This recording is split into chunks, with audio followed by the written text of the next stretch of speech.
Good afternoon po sir, ako po si Jose Rafael Napoles, and for my final requirement sa networking and communication, I will demonstrate po yung LAN creation using Cisco Packet Tracer with subnetting. Sa video po na to, ipapakita ko po yung kung paano mag-design and mag-configure ng local area network for a small office na may dalawang departments. Yun po yung sales at IT. Mag-a-apply po ako ng subnetting para properly mag-segment yung network and mag-configure ng device, and then itetest ko yung connectivity nila. Okay, first explain ko po yung subnetting plan for this network. So, we are given po yung network na ito, 192.168.1.0/24. Subnetting mask. Ibig sabihin po nito, we have 256 total IP addresses available. Since kailangan natin mag-create ng two separate subnets, one for the sales and one for the IT, gamitin natin yung formula na 2 to the power of n, kung saan yung n is number of bits na ibaborrow natin. So 2 to the power of 1 equals to which na-meet siya ng requirement na by borrowing yung 1 bit na yon, yung new subnet mask natin magiging 25 or yung 255.255.255.128. Yes. So nag-divide yung network natin into two subnets. Ayan, two subnets. Which is yun nga yung department, sales department and the IT department. So sa subnet 1 department natin, subnet 1, which is yung 192.168.1.1.0/25, may usable IP siya from 1 to 126. Then yung subnet 2 naman, which is yung department ng IT, na 192.168.128/25, na may usable siya na IP from 128 to 254. Yung each subnet na yan can accommodate na host na 126 host. Ngayon, ipapakita ko naman po or i-demonstrate ko naman kung paano yung sinasabi ko sa Cisco Packet Tracer. Okay, so ngayon let's build na po yung network sa Cisco Packet Tracer natin. So, start ko po yung mga device na kailangan natin i-add ko dito. So, yung router muna. Router muna ito. Yung first na router, gagamitin ko po yung 1841 model. Bali, ito yung magiging main router natin. Magko-connect ng both departments. Sa switch, kailangan din natin ng switch. So, gagamitin kong switch na model is yung 2960. Para naman to sa Sales for 1 IT. Tapos, syempre, lalagay ako ng dalawang PC. Yan. Now, i-connect ko po lahat to gamit yung copper straight through na cable na makikita natin dito sa connections. And so nag-add ako ng dalawa pang PC tas ng isa pang switch. Ngayon, naayos ko lang sila, tas pagko-connect-connectin na natin sila gamit ang copper straight through cable. Ito muna.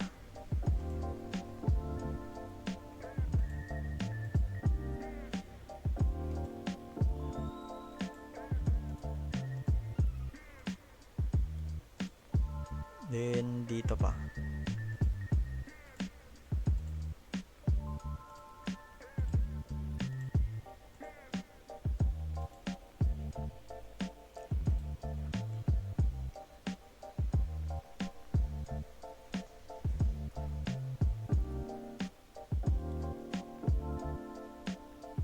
Ayan, so nag-cut lang pero nilagyan ko na siya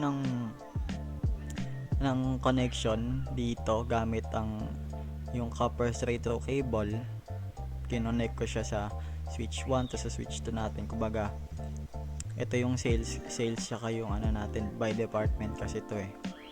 So, kaya red yan kasi hindi pa natin siya na lalagyan nung or nako-configure, if tama yung term ko.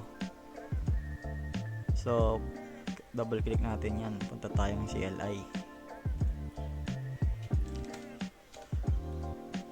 Dito, i-enable muna natin syempre. Enable. Tapos, i-configure natin yung terminal.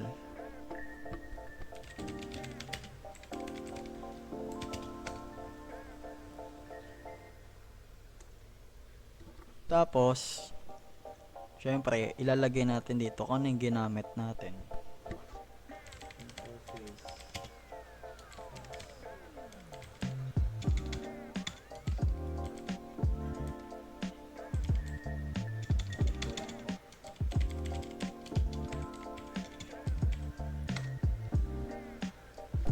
Then, tsaka tayo maglalagay ng IP address na 192.168.1.1.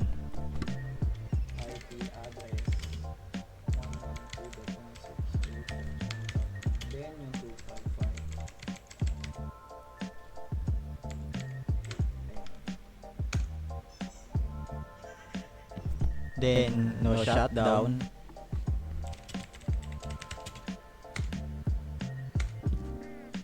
Pagkatapos, gawin ulit natin siya isang beses kasi dalawa yan. And as you can see, nagtatry na siyang mag-connect. Yan.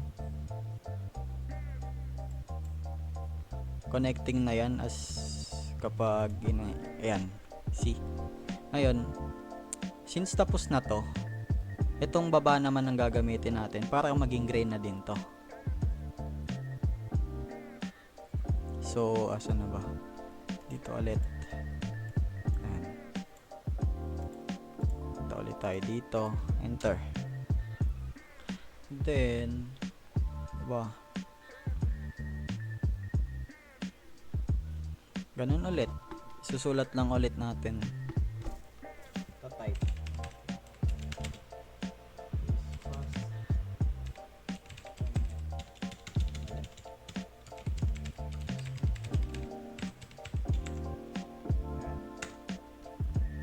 Tapos IP address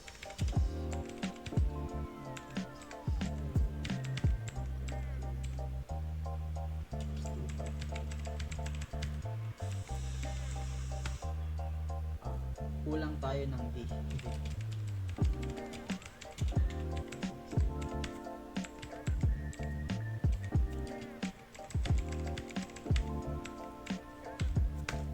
Ayan. Tapos nyan, lagyan natin yung shutdown. Then, exit. Then, write memory. Then, tapos na tayo. Ngayon, kapag pinas forward ko yan, connected na siya lahat.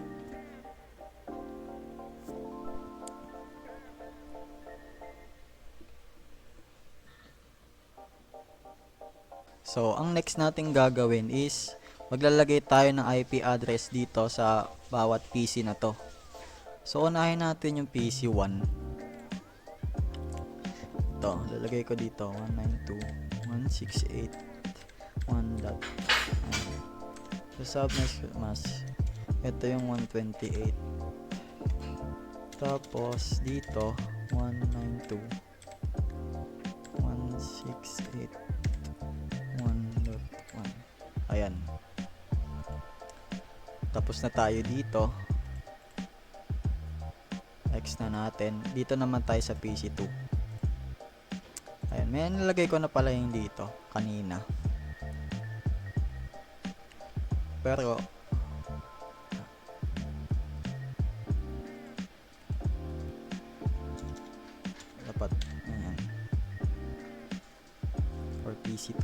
Tama ba? PC2 to.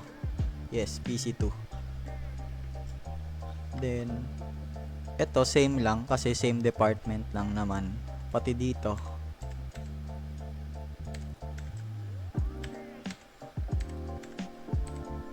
Yan, same lang sila ng PC1 kasi same department sila. Kumbaga, di ko lang nalagyan ng name dito. Pero, ito kasi yung nagsisilbing department niya. Tapos, ito yung PC na ginagamit. Kaya same ng default gateway. Ang gamit natin dito sa dalawang PC na to. Ngayon, pagdating naman dito sa PC3 tas PC4, dito naman dito naman tayo sa PC3.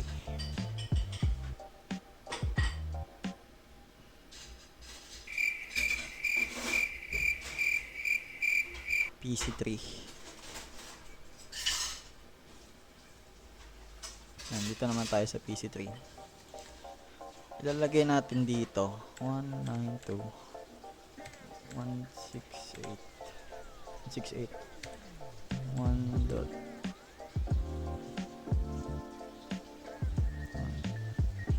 Actually, unahin muna natin yung PC4 pala dapat. So,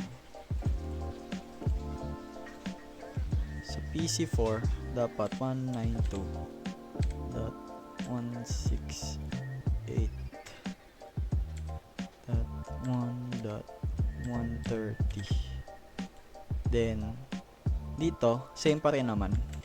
Ang magkakaiba lang talaga is dito sa default gateway. 192.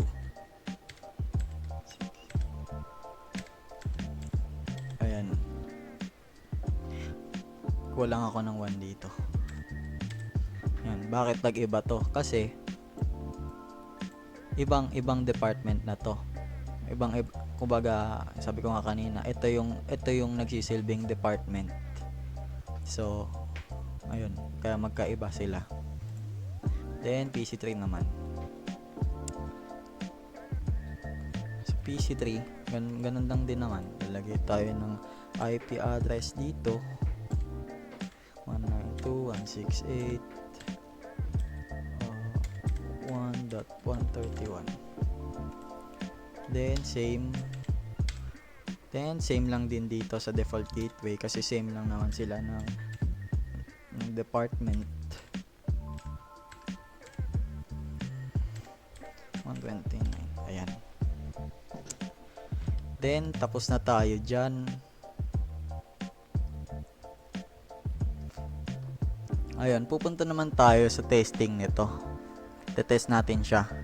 Punta tayo sa PC1. Then, command prompt. Ita-type ko ngayon ping 192.168.1.3. Yan. So, yan. Ibig sabihin, gumana siya. It worked. Then, testing naman ngayon natin yung PC.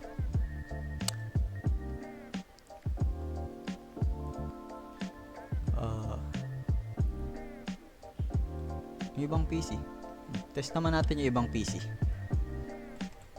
Dito, same command prompt kasi nga, same sila ng default gateway.